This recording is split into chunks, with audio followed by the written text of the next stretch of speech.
ओम विश्वानि देव सवितर दूरितानि परासुव यद्भद्रं तन्न आसुव।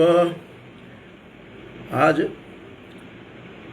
वाल्मीकि रामायण के कुछ महत्वपूर्ण जो प्रसंग हैं, विशेष रूप से रावण को किन किन लोगों से घोर शाप मिला, तो किन किन लोगों ने उनको शाप दिया, किन किन लोगों से शापित हुए, क्या कारण था, उसकी संक्षिप्त कथा वाल्मीकि रामायण के विशेष रूप से उत्तरकांड को लेकर और युद्ध कांड से कुछ संदर्भ लेकर मैं प्रस्तुत हूँ कि वस्तुतः जो रावण था, जो दशानन था और अच्छे कुल में उत्पन्न लिया, अगस्त मुनि के कुल में जन्म लेने पर भी किस प्रकार से शापित होकर के वह भयंकर राक्षस योनि में आया और पिता के मार्ग पर भी नहीं चला और पितामह के मार्ग का भी परित्याग किया, और किस प्रकार से वह उदंडतापूर्ण काम करता रहा, किस प्रकार से वह दुराचार में पड़ गया।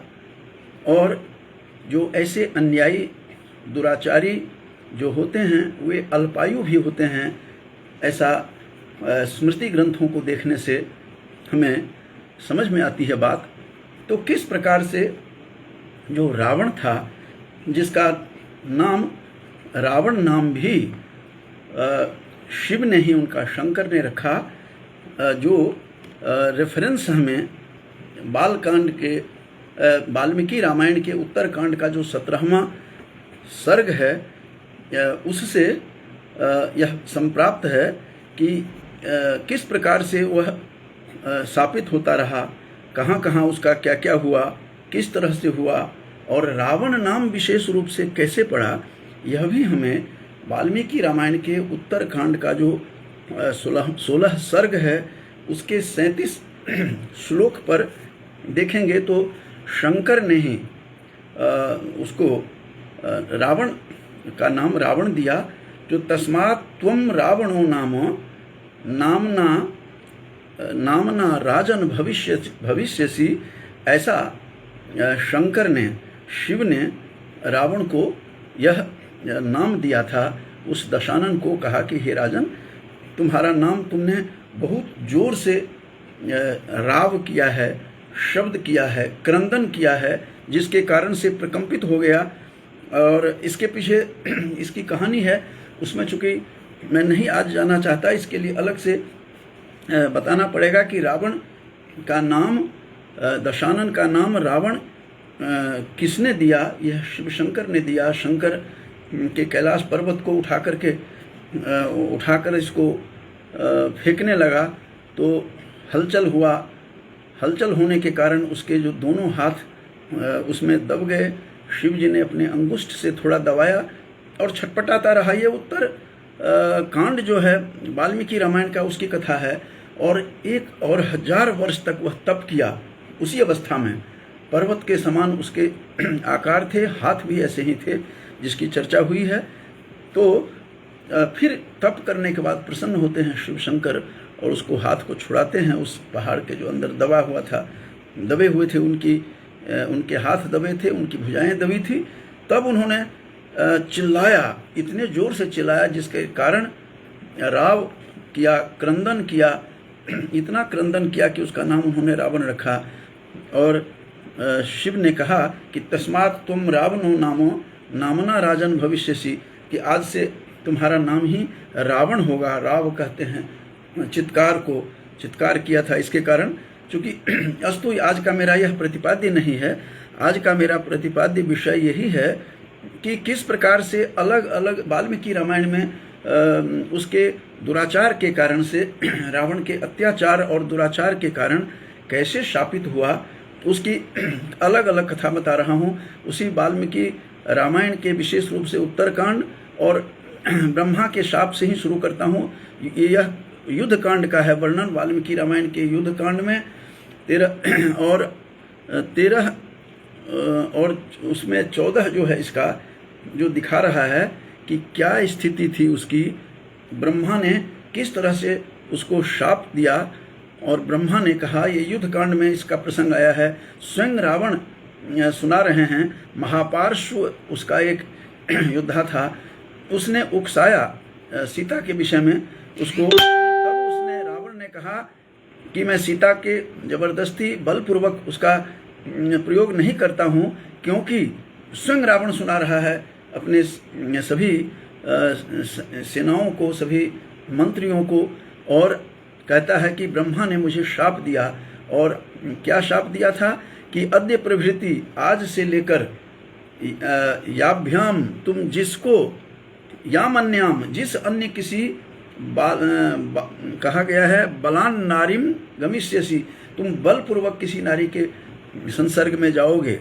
अद्य प्रभृति, आज से लेकर, याम अन्याम, जिस किसी दूसरी बलान नारीम, बलपूर्वक नारी के पास, गमिष्यसि, ऐसा कर्म करोगे, उसके पास जाओगे, तदा ते शतधा मूर्धा फलिष्यति न संशयः, तुम्हारी मूर्धा जो है, तुम्हारे सिर, कहते हैं इसके शतधा कहा है कि 100 भाग, 100 टुकड़े तुम्हारे सिर के हो जाएंगे।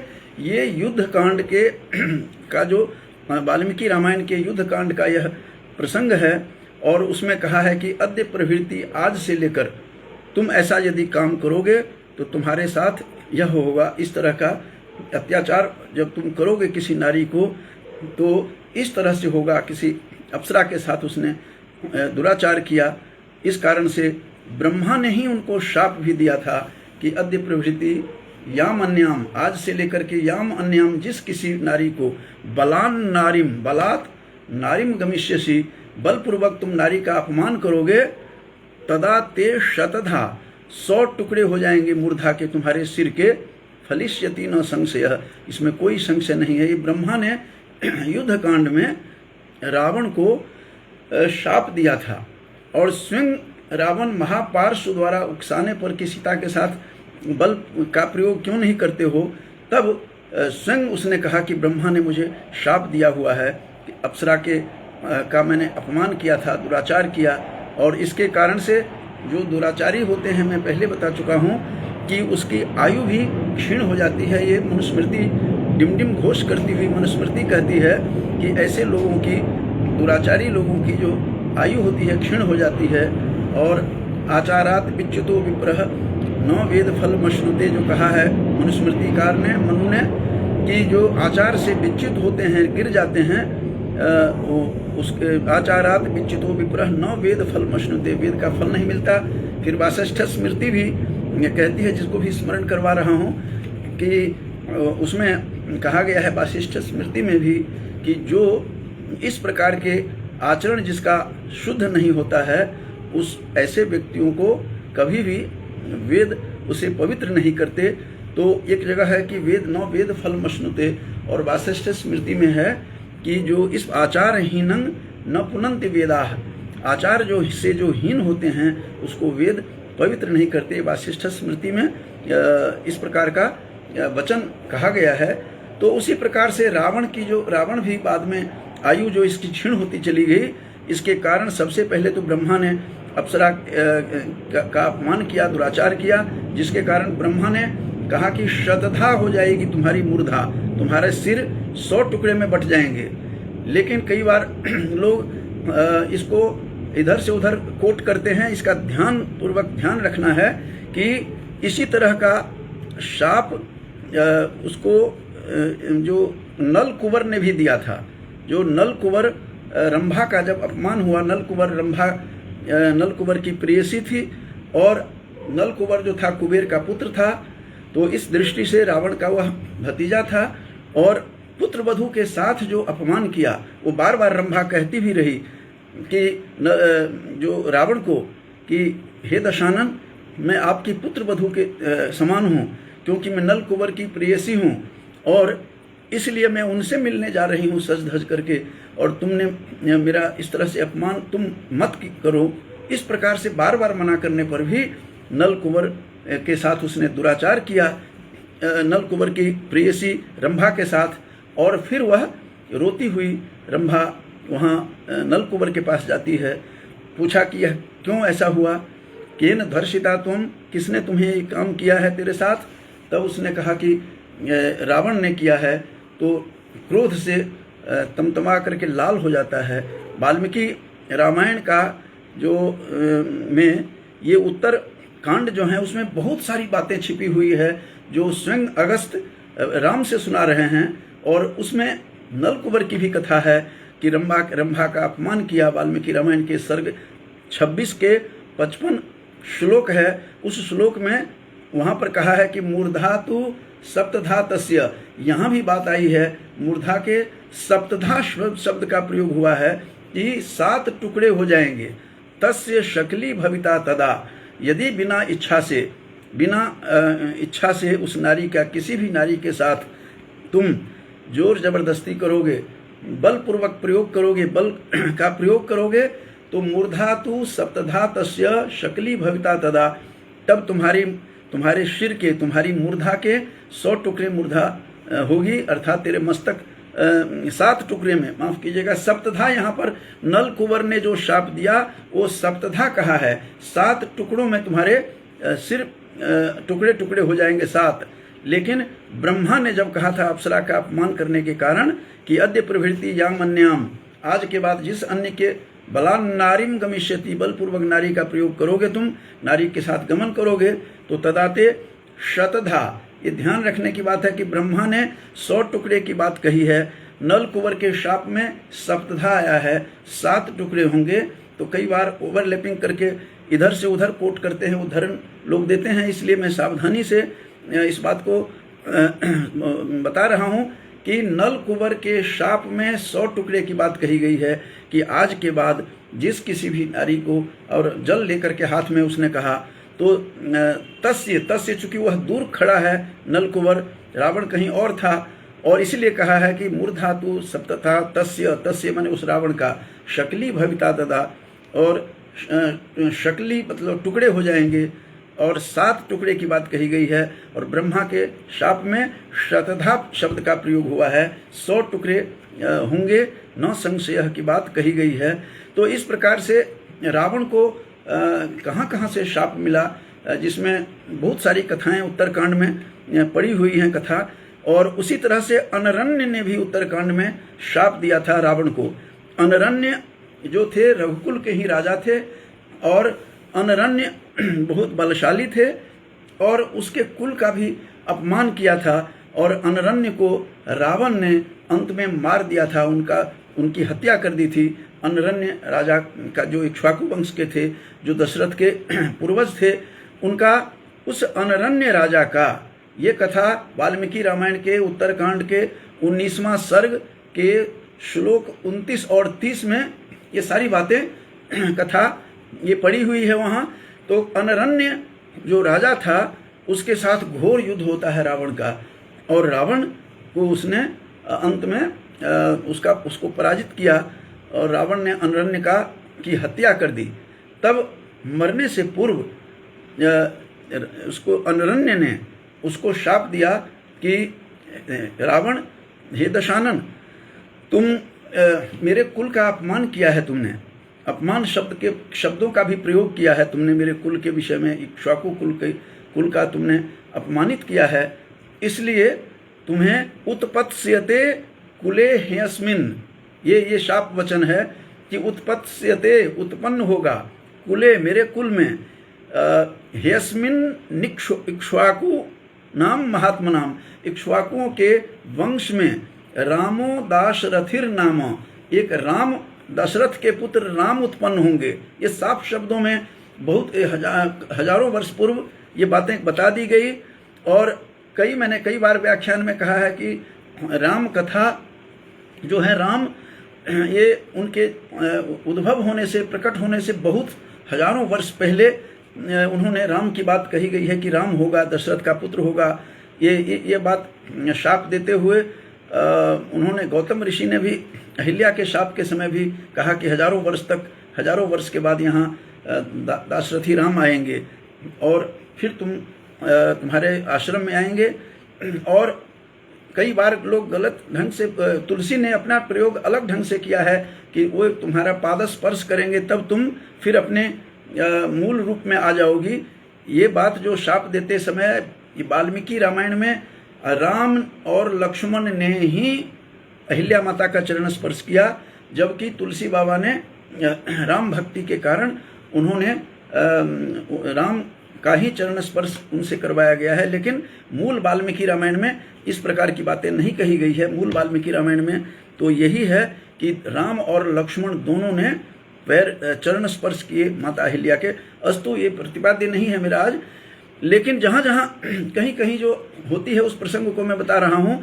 तो अनरण्य ने भी भविष्यवाणी की थी, जैसे गौतम ने बहुत पहले अहिल्या को बताया कि हजारों वर्ष तक तुम यहाँ पर प्रतीक्षा करो और दाशरथी राम आएंगे। दशरथ के साथ राम की बातें कही गई है। ऐसे ही संपाति को भी ये बात कही थी कि तुम कह रहा है 8000 वर्षों तक मैं प्रतीक्षा करता रहा कि राम होंगे, राम लक्ष्मण और सीता तीनों वन में आएंगे, सीता का अपहरण होगा और फिर वो सीता के अपहरण करता रावण का वध करेंगे राम और फिर लौटेंगे। ये बात संपाति को निशाकर मुनि ने कही थी, जो किष्किंधा कांड वाल्मीकि रामायण में यह कथा पड़ी हुई है।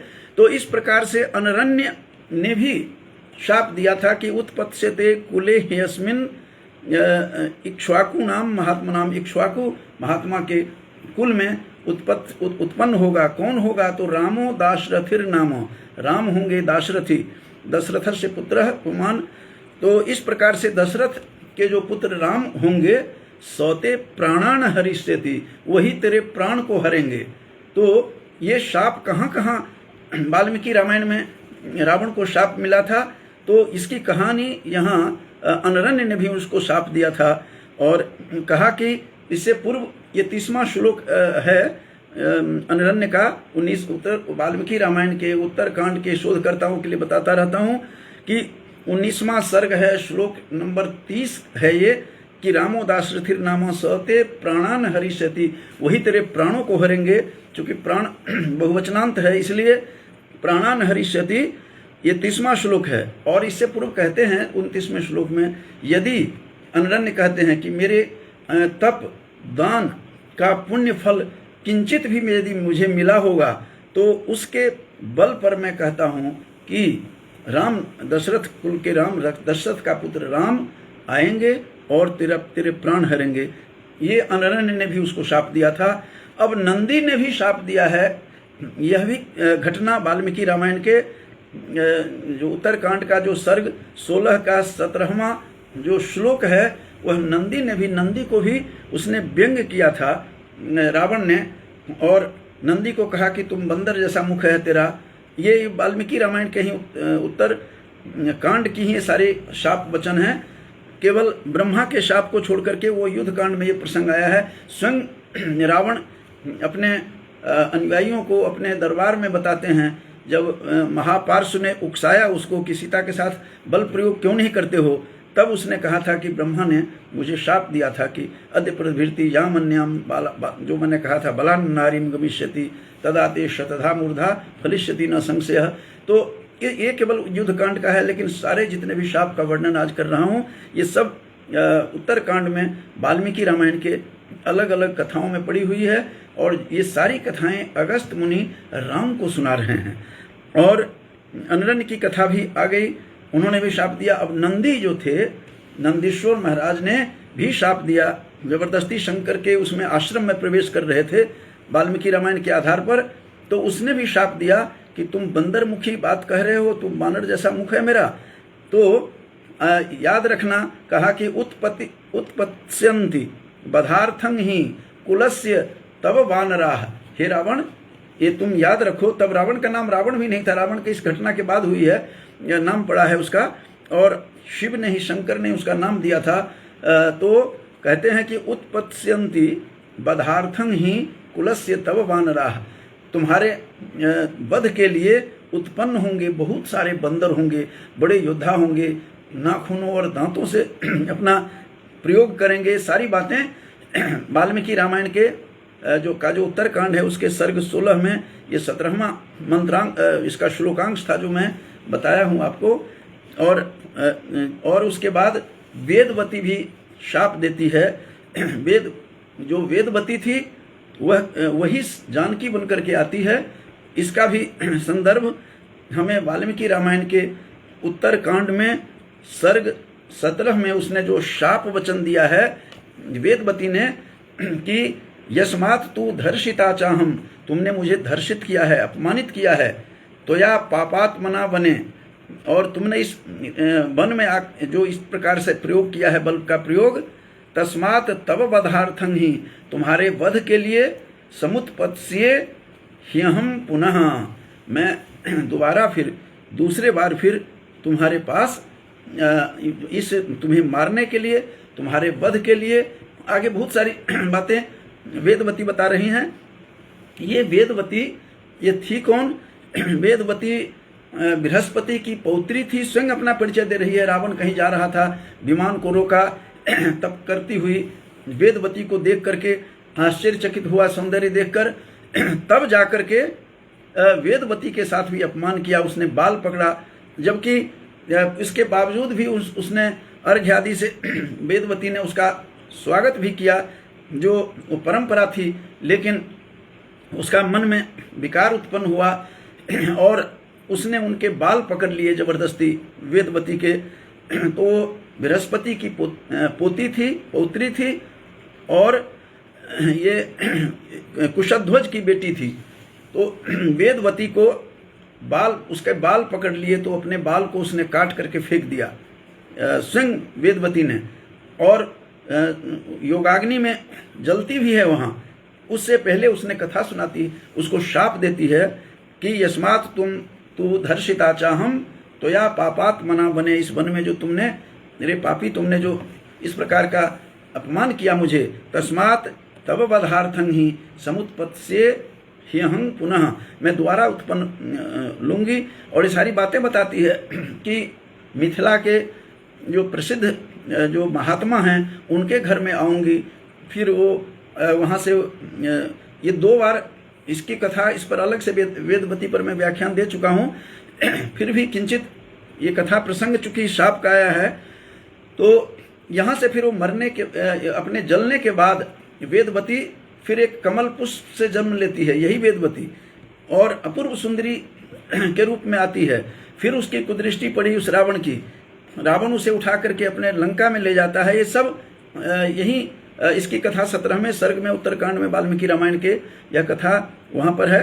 और वो जब देखा, उसके एक मंत्री बहुत ही ज्ञानी था और ज्योतिष का ज्ञान था, बहुत बड़े ज्योतिषी स्वयं थे, लेकिन इनकी जो बुद्धि भ्रष्ट हो चुकी थी, दुराचारी थे, अन्यायी थे, इसलिए इनको कुछ समझ नहीं आती थी।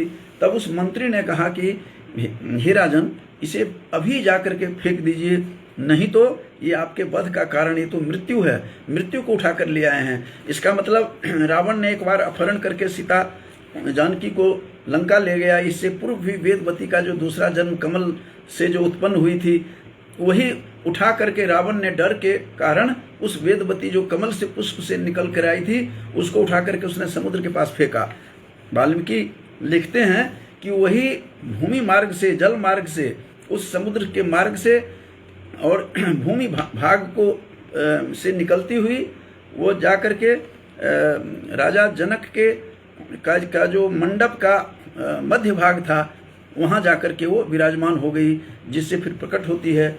और वही वेदवती, वेदवती ने भी शाप दिया, चूंकि वेदवती ने कहा उसको कि वेदवती को रावण ने कहा था कि तुम किस लिए व्रत करती हो, किस लिए तप करती हो, कि मैं विष्णु को, मेरे पिताजी दामाद बनाना चाहते हैं। ये और उसके पिता को भी, कुशध्वज को भी, एक शंभु नाम के दैत्य ने उसकी हत्या कर दी थी। उस कहानी बहुत विस्तार में है वहाँ। तो वेदवती फिर वही धीरे धीरे वहाँ मंडप के मध्य भाग में मिथिला में जाती हैं, जो जनक ने जब के हल के मुख से निकलूंगी, ये भी बता रही है वो वेदवती। तो वेदवती के बारे में कहा जाता है कि वेदवती जहाँ पर जल गई थी, वो मेरा जो कॉलेज कुरुक्षेत्र के पास पेहवा था, उसके पास में ही वहाँ सीता माई करके स्थान है, वहाँ मैं देख चुका हूँ, मेरे कॉलेज के बहुत नज़दीक था, और वहीं पर वेदवती जली थी जिसकी घटना इसमें है। तो अस्तु ये कहानी वेदवती ने भी उसको शाप दिया था और स्वयं कहा था कि मैं तुम्हारी मृत्यु के कारण बन करके मैं स्वयं मिथिला में आऊंगी। तो इस प्रकार से, और शूर्पणखा ने भी शाप दिया, लेकिन इसके शाप का कहीं इसमें जिक्र नहीं है, लेकिन उसने मानसिक शाप दिया। संतों का कथन है जब उसने विद्युत जिह्वा जो उसका पति था उसको मार दिया था, वो मारने के बाद उसने मन में ठान लिया था शूर्पणखा ने, क्योंकि जो बेटी कभी भी न तो मैके को अपमान सह सकती है और न ससुराल की, और यदि उसके पति के ऊपर आन पड़ती है, कोई बात विपत्ति आती है, तो फिर पति ही सर्वस्व होता है। तो इसीलिए उसने शूर्पणखा ने मानसिक संकल्प किया, मानसिक शाप भी दिया अपने पति विद्युत जिह्वा के बदला लेने के लिए, और उसने विनाश करने के लिए भी उसने ठानी थी। जो तुलसी इशारा कर रहे हैं उस पर व्याख्याकार तरह तरह की व्याख्या करते हैं कि हमारे और तुम्हें विधाता ने हमें रच करके भेजा है, विधि रचहि बिचारी, जो तुलसी लिखते हैं तुलसी बाबा मानस में, उसका गुरहार्थ यही है कि मुझे और तुम्हें प्रकृति ने, इस विधाता ने रच करके भेजा है, हम दोनों को, दोनों मिल करके हम विनाश करेंगे। वह अन्वेषण में थी, घूम रही थी कि कौन रावण को वध कर सकता है, उसने अजमाया जा करके अपने भाइयों को। ये सारी कहानी जो है वो अंदर में ही मानसिक उसने शाप दिया था, मानसिक संकल्प किया था कि मैं इसको नाश करके ही छोड़ूंगी। ये जो शूर्पणखा रावण की बहन है, तो इसके गुह्य शाप थे, लेकिन ब्रह्मा ने युद्धकांड में शाप दिया था, और उसने भी, रावण ने वहाँ अप्सरा का अपमान किया था। फिर नल कुंवर की जो प्रेयसी थी रंभा को जब अपमान किया, जो नल कुंवर कुबेर के वो पुत्र थे, उसने भी उसको शाप दिया। उसने सप्तधा कहा कि 7 टुकड़े होंगे, और ब्रह्मा ने शतधा कहा था कि मूर्धा के 100 टुकड़े होंगे। तो स्वयं रावण युद्धकांड में सुना रहे हैं सबको, विशेष रूप से महापार्श्व के उकसाने पर कि क्यों नहीं आप उसका अपमान करते हैं, सीता का भी। तब उसने कहा कि मैं नहीं कर सकता, क्योंकि मुझे ब्रह्मा से शाप मिला है। फिर रंभा के कारण नल कुंवर का शाप है। अनरण्य तो मरते समय ही बहुत पहले पूर्व में ही शाप दिए थे कि राम ही आएगा। रावण को सब कुछ पता था, बहुत बड़े ज्योतिषी थे, उनको पता था, क्योंकि वो जो जय और विजय दोनों जो शापित होकर के जो आए हैं 3 जन्मों में, 3 अलग अलग जन्मों की कहानी है, तो इसको सब पता था रावण को। लेकिन जो विधि का जो विधान है उसको कोई भी नहीं टाल सकता है। तो इस प्रकार से आज कुछ शापों को लेकर कि किस प्रकार से रावण को ब्रह्मा के द्वारा युद्ध कांड में प्रसंग है, नल कुंवर और अनरण्य का, नंदी का, इन सब का जो है उत्तरकांड का है। वेदवती ने जो शाप दिया वो भी इसी में है। और शूर्पणखा अपने कहानी सुनाने आती है, वो भी यद्यपि है, वहाँ पर शाप नहीं दे सकती थी, क्योंकि इतनी शक्ति नहीं थी। वह दूसरे मार्ग से, दूसरे माध्यम से शूर्पणखा लगी हुई थी कि किस तरह से इसका विनाश हो, और उसने उसको अंत में नाश करके ही उसने अपने संकल्प को पूरा किया था। तो आज का मेरा प्रतिपाद्य यही था कि वाल्मीकि रामायण में किस प्रकार से रावण को विविध शापों से रावण घिरा हुआ किस प्रकार से था, कैसे उस शाप के वशीभूत होकर, और अन्यायी था, दुराचारी था, और ऐसे दुराचारी लोगों की, जो मैंने बार बार कहता हूँ कि उसकी आयु क्षीण होती चली जाती है, ये स्मृति का वचन है। तो आज मेरा यही प्रतिपाद्य था कि किस प्रकार से उनको शाप दिया गया। तो अभी काफ़ी लोग इसमें जुड़े हुए थे, मेरे गांव से भी मेरे सहपाठी विपिन जी भी जुड़े हुए थे पटना से, और एक विद्वान पिता की पुत्री डॉक्टर रजनी जी हैं, रजनी झा, उनको भी मैं आशीर्वाद देता हूं कि बढ़िया विदुषी हैं। इन्होंने भी अभी नारी पर एक रचना इनकी भी आ रही है, और विशेष रूप से नारी का जो अपमान होता है, आज मेरा भी प्रतिपाद्य यही था कि नारी के अपमान के कारण ही उसको शाप मिला, जिसके कारण उसका जीवन का अंत होता है। तो डॉक्टर रजनी झा को भी मैं आशीर्वाद देता हूँ। स्वयं विदुषी हैं, विद्वान पिता की पुत्री हैं, और ये नाना भी इनके बहुत बड़े विद्वान थे, और उनको भी मैं इन सबको, पितृपक्ष चल रहा है, उन जो नहीं हैं इस संसार में उनको भी कोटिशः नमन करता हूँ। और योगेश्वर शास्त्री जी लगभग बराबर जुड़े रहते हैं, मैं उनको भी शुभकामनाएं देता हूँ। मेरा पुराना शिष्य एक राजवीर भारद्वाज भी इसमें जुड़े हुए हैं, और ये भी बराबर सुनते रहते हैं। तो राजवीर को भी मैं बहुत आशीर्वाद देता हूँ कि अपने सन्मार्ग पर चलते रहें। और इन्हीं शुभकामनाओं के साथ आज मैं अपने जो मेरा प्रतिपाद्य था कि किस प्रकार से शापों से घिरा हुआ रावण था और उसका किस प्रकार अंत हुआ, लेकिन मेरे मन में जो आया था कि नल कुंवर ने सप्तधा कहा था 7 टुकड़े होंगे, ब्रह्मा ने शतधा कहा था 100 टुकड़े होंगे। कई बार इधर से उधर हम कर देते हैं इसमें, लेकिन ध्यान से शोधकर्ताओं को ध्यान रखना पड़ेगा, गवेषकों को। तो इस दृष्टि से मैंने कुछ बात कही है। और रावण का रावण नाम भी शंकर ने ही, शिव ने ही दिया था। उसके चित्कार से कैसे पृथ्वी ये डोल गई थी, जिसके कारण से उसने चिल्लाया, तो उन्होंने रावण को, दशानन का नाम रावण दिया था। ये भी बात इसी उत्तर कांड जो है वाल्मीकि रामायण का, उसमें यह कथा पड़ी हुई है, जो 16वां इसका 12 वाल्मीकि रामायण के उत्तरकांड का 16 सर्ग का 37वां श्लोक है उसमें। और वेदवती का और शूर्पणखा का जो संकल्प था, ये सारा कुछ जब एक जगह आकर के हुआ, तो इसका प्रभाव, दुष्प्रभाव या इसका अच्छा प्रभाव हुआ। और जहाँ जहाँ भी शाप दिया है, ब्रह्मा ने शाप दिया तब पुष्प वृष्टि और दुदुम्भी की आवाज़ आती है देवलोक से। नल कुंवर ने शाप दिया तब भी यही हुआ। अनरण्य ने जब शाप दिया था तब भी पुष्प वृष्टि होती है, क्योंकि सभी आतंकित थे, सभी डरे हुए थे। और नंदी ने भी शाप दिया, तो नंदी भी साधारण नहीं था, कहता है मैं तो मार तो अभी सकता हूँ, लेकिन मैं मारूंगा नहीं तुझे। ये सारी कथाएं उत्तरकांड वाल्मीकि रामायण का अवश्य पठनीय है। तरह तरह की कथाएं, बहुत सारी कथाएं मैं बोल भी चुका हूँ, तो उसमें जो कुछ भी मिलता है तो उसको मैं आप लोगों के समक्ष रखते हुए अपनी वाणी को विराम देता हूँ। जयतु सुरभारती।